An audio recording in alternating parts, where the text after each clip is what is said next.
Welcome to Holistic Accountant Podcast, where we aim to showcase how adopting a holistic approach in accounting and tax maximizes value for clients.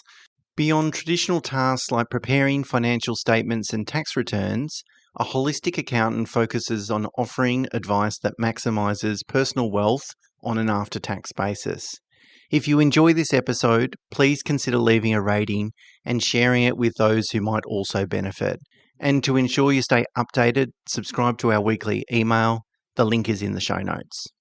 Okay, today, Mena, I would like to talk about asset protection. So, protecting your assets. Obviously, we work really hard to build our business and optimize our profitability. And then hopefully what we're doing is taking some of that cash flow and investing it for the future. And so therefore, we're growing our personal wealth to ultimately get ourselves in a situation where we've got a secure and safe financial position. And of course, we want to protect all that hard work. We want to protect those assets, both from the business asset perspective and then also from your personal wealth perspective. And so today, Mena and I would just like to talk through some of the risks that you could be exposed to, and then what can you do to reduce, mitigate, or even potentially eliminate some of those risks. So I guess 101 in terms of business planning is business structure. And if you're already listening to this podcast, hopefully you've nailed that in terms of making sure that your business is structured correctly. And a big consideration there is asset protection. So limited liability. If you're going to conduct a business and you're going to expose some assets, whatever you've invested in that business, you want to quarantine those liabilities so, you don't lose your home one day, of course. And for most people, that means operating their business in an entity and probably most of the time through a company or maybe a trust with a corporate trustee, but mostly a company. It's important to understand if you're a director of that company, of course, the share capital's at risk. So whatever you've put into the company and shareholders are put into the company through a share issue, that's at risk, right? Someone can sue you or you could lose that money. There's nothing you can do about it. But how do we really want to be able to utilize the limited liability of a company, meaning we're quarantining those liabilities? However, there are some things that directors can be sued for personally or pursued for personally. And it really falls into kind of three buckets. The first one is if they haven't maintained a safe workplace, they can be held criminally liable for,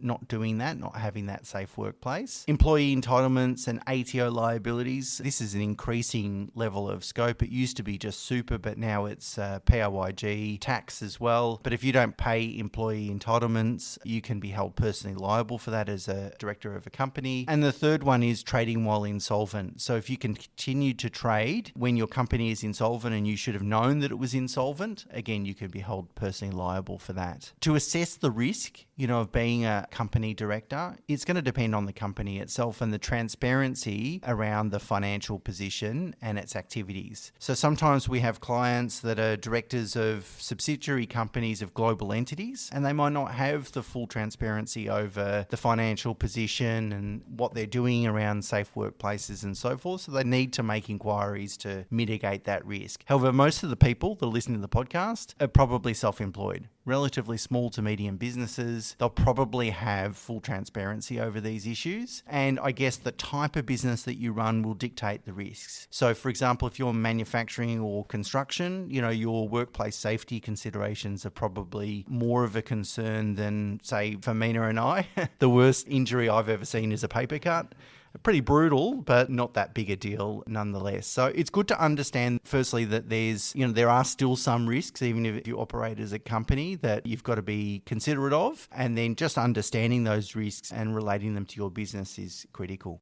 The second thing to consider is risks outside your business, so risks relating to your personal affairs. So the first one is your personal injury on your property. So for example, anything that happens to, you've got an investment property, someone trips or someone drowns in the pool, for example, are you personally liable for that? And obviously that has far-reaching circumstances in terms of you being held personally liable for those. And we'll talk about how to sort of protect yourselves from these certain risks. But these are the types of things to take into consideration that just because you've got your affairs in a corporate structure, it's really important to get that structure right and the insurance is in place correct so it doesn't have overreaching impacts on your asset base. The second thing to consider is obviously relationship breakdowns, and unfortunately these are becoming more and more frequent. So it is important to sort of structure your affairs in a way where to protect yourself, because end of the day, when it comes to family law, no matter even if the business is yours and your expertise and knowledge and so forth, that value of that business forms part of your family pool of assets. So it's really important to sort of know how to protect yourself from any sort of relationship breakdowns.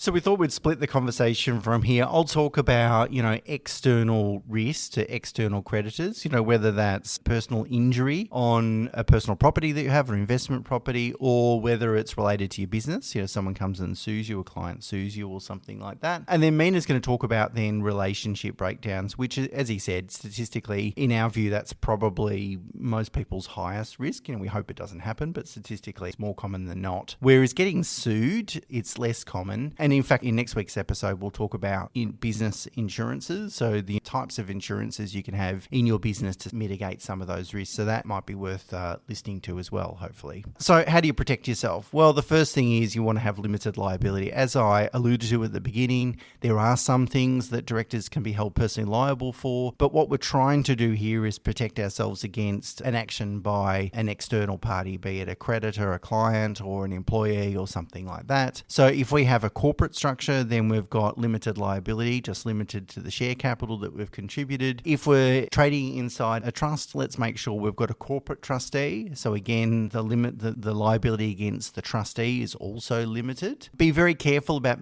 mixing business with pleasure. What I mean there is investing in an entity that's also a trading entity. Really, a trading entity we would see as an at-risk entity, whereas a non-trading entity, which is like an investment company or investment trust, is an at-risk. Depends on what it's investing in, but almost always never at risk. And so you want to build wealth in entities that are not at risk, and you want to take wealth out of entities that are at risk. So make sure you separate those two activities in different entity structures. And a really big one that we see all too often is retained earnings. So we will see companies that have been trading for many years, maybe decades, and when you look on their balance sheet in the equity position, they've got $1 million of retained earnings. Well, if I want to sue that entity, that is a big red flag. That's a big target for me. I can think, okay, well, there's $1 million of equity in that company that I can get access to. Move the retained earnings out of the trading entity into a safe place. So into a corporate beneficiary or whatever it might be, depending on your structure. But you don't want those assets at risk. That is past year's profit that you want to protect. And then you need to protect yourself from relationship breakdowns, like I mentioned before, because as I mentioned, they are very frequent. So the first thing to sort of consider is a BFA, or what is called a binding financial agreement. And that's sort of done at the inception of a sort of serious relationship. And it's always a difficult conversation to have with your partner because you're sort of planning for the end before it's even started. So what a BFA basically stipulates is whose assets belong to who brings, what income into the relationship and what assets, and should a relationship break down, what the expected sort of asset split will be. And it also confirms the start date of the relationship. So any sort of wealth accumulated post that date, can form part of the family pool. And I might jump in here, Mena, just in regards to BFAs, because you're right, they're a bit difficult sometimes to bring up. Sometimes, and you can do it at any stage in the relationship. Of course, it's best from a legal perspective to do it at the beginning, but you could be, a couple of years into the relationship and living together and those sorts of things. You can still put the BFA together. Almost always, and it's kind of should go without saying, that going off to a lawyer and getting a BFA drafted, it's an expensive and time-consuming process, but really that's the best way to protect yourself. So I'm certainly not talking anyone out of that. But sometimes I do find clients that are in relationships have already had the conversation.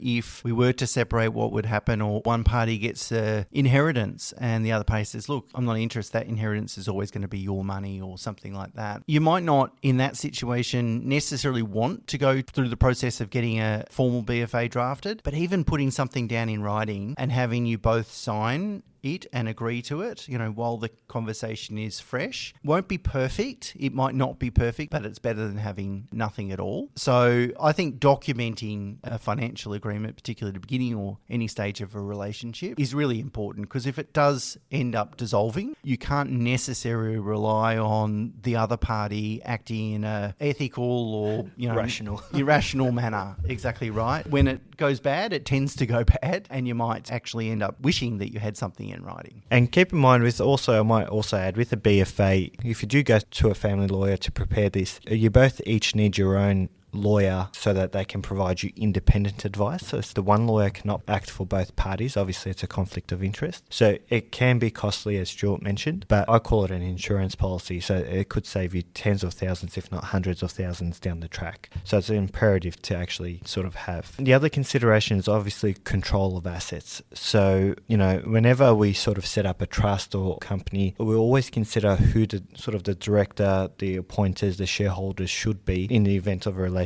breakdown. So, for example, if one spouse is sort of the main income earner and he or she is the one sort of investing, then we sort of want to protect their assets from the secondary person. This is, of course, assuming the other partner is not our client. If both parties or partners are our clients, then obviously we have to act in everyone's best interest. So there's no conflict of interest. But it's really important to make sure that you have control of these assets. Again, it won't entirely protect you because it forms part of the asset pool when it comes to family law, but it stops either party from sort of, acting irrationally, in times of emotion and selling down assets or anything like that. I can reference an example of that, Mena, where I had a client. He separated from his spouse. His spouse was never our client. I'd never met her. And he was the sole owner of the family home, which meant that he could take control over the sale process of that home, which he still got a fiduciary duty to his ex-wife, of course, to maximise the sales price. And he obviously had a massive desire to do that as well. But sometimes having control means that the other party can't frustrate or